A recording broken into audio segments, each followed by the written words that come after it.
જો કોઈ તમારી કંપનીને 14,500 કરોડમાં ખરીદવાની ઓફર કરે અને બીજો માણસ એ જ કંપનીને 17,000 કરોડમાં ખરીદવાની ઓફર કરે તો તમે કોને વેચશો? સામાન્ય રીતે આપણે 17,000 કરોડ વાળાને જ વેચીએ, પણ જયપ્રકાશ એસોસિએશનના કેસમાં એવું ન થયું. વધારે બોરી લગાવનાર વેદાંતા કંપનીને ડીલ છોડીને અદાણી કંપનીને આપવામાં આવી. હવે સરળ ભાષામાં તમને આખો મુદ્દો શું છે એ તમને સમજાવું એની પહેલા મને ફોલો કરી લેજો.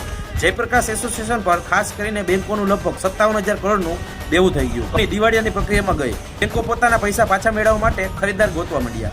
આ પ્રક્રિયામાં ઘણા મોટા ગ્રુપ સામે આવ્યા, જેમાં ખાસ કરીને અદાણી ગ્રુપ અને વેદાંતા ગ્રુપ મોટા હતા. વેદાંતાએ ઓફર કરી લગભગ 16,000 થી 17,000 કરોડની અને અદાણીની ઓફર હતી લગભગ 14,535 કરોડ. સવાલ એ ઉભો થયો કે જ્યારે વેદાંતા વધારે પૈસા આપી રહ્યું હતું તો આ ડીલ અદાણીને કેમ મળી? કારણ એ હતું કે આઈબીસી દિવાળિયા કાયદો હેઠળ ખાસ કરીને ફક્ત સૌથી મોટી રકમ જોવામાં આવતી નથી.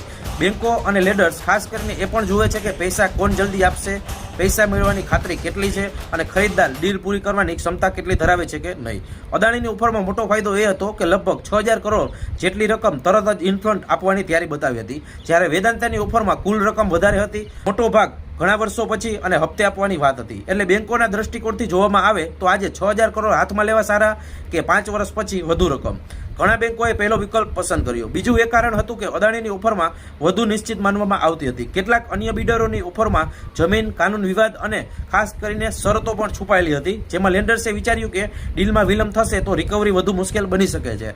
આ કારણે ખાસ કરીને કમિટી ઓફ ક્રેડિટર COCએ અદાણીની યોજના પસંદ કરી. પછી આ નિર્ણયને ખાસ કરીને પટકારવામાં આવ્યો, પણ NCLT અને NCLAT જેવા ટ્રિબ્યુનલોએ એ પણ કહ્યું કે બેંકોએ પોતાના વ્યાવસાયિક નિર્ણય લેવાનો અધિકાર છે. સરળ ભાષામાં તમને કહું તો વેદાંતા વધારે પૈસા આપવા તૈયાર હતું, પણ અદાણી વહેલા અને ખાતરીવાળા પૈસા માટે તૈયાર હતું. બેંકોએ ઝડપી રિકવરી જોઈતી હતી એટલે તેમને ઓછી બોલી હતી તો પણ અદાણીને પસંદ કરી. તમારું શું માનવું છે આ કેસને લઈને? બધી જ ડીલ અદાણીને મળી જાય છે એવું છે કે પછી આમાં પણ કંઈક રાજકારણ છુપાયેલું છે?